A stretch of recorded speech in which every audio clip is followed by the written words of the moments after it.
এবার একটু ভিন্ন ধারায় যাই। মঞ্চে আসছেন সাইফুল্লাহ ফাহিম, যিনি আমাদের জন্য আবৃত্তি করবেন একটি হৃদয়স্পর্শী কবিতা, যার অর্থ, আমাকে বলো তোমার জন্য অপেক্ষা করতে, আমি অটল বিশ্বাস নিয়ে দাঁড়িয়ে আছি। Now let's change the pace a bit.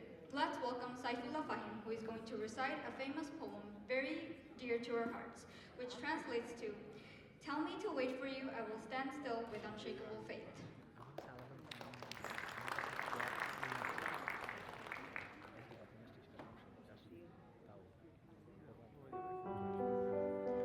এমন অনেক দিন গেছে, আমি অধীর আগ্রহে অপেক্ষায় থেকেছি। হেমন্তে পাতা ঝরার শব্দ শুনব বলে নিঃশব্দে অপেক্ষা করেছি বনভূমিতে কোনো বন্ধুর জন্য, কিংবা অন্য অনেকের জন্য, হয়তোবা ভবিষ্যতে অপেক্ষা করব। এমন অনেক দিনই তো গেছে, কারো অপেক্ষায় বাড়ি বসে আছি।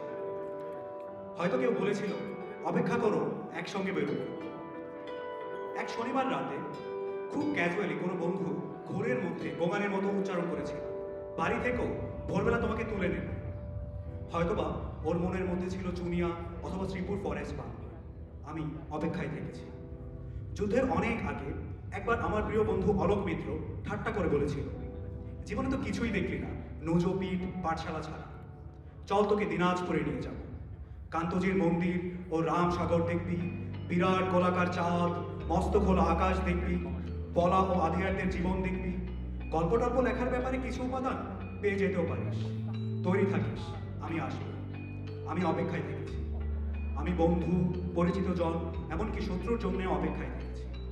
বন্ধুর মধুর হাসি আর শত্রুর ছুরির জন্য অপেক্ষায় থেকেছি। কিন্তু তোমার জন্য আমি অপেক্ষা করব না, প্রতীক্ষা করব। প্রতীক্ষা শব্দটি আমি শুধু তোমারই জন্য খুব যত্নে বুকের তরঙ্গে তুলে রাখলাম। অভিধানে শব্দ দুটির তেমন কোনো আলাদা মানে নেই, কিন্তু আমরা দুজন জানি ওই দুই শব্দের মধ্যে পার্থক্য অনেক। অপেক্ষা একটি দরকারি শব্দ, আট প্রহরে দৌতনাহীন ব্যঞ্জনাবিহীন অনেকের প্রয়োজন মেটায়। প্রতীক্ষাই আমাদের ব্যবহার্য সঠিক শব্দ। অনুমান অপর শব্দটি আমাদের ব্যবহারের অযোগ্য। আমরা কি একে অপরের জন্য প্রতীক্ষা করব না? আমি তোমার জন্যে পথপ্রান্তে অশ্বত্থের মতো দাঁড়িয়ে থাকবো, ওই বৃক্ষ অনন্তকাল ধরে যোগ্য প্রতীকের জন্য প্রতীক্ষমান। আমাকে তুমি প্রতীক্ষা করতে বলো, আমি ঠায় দাঁড়িয়ে থাকবো অনর্বিশ্বাসে। দাঁড়িয়ে থাকতে থাকতে আমার পায়ে শিকড় গজাবে, আমার প্রতীক্ষা তবু ফুরবে না।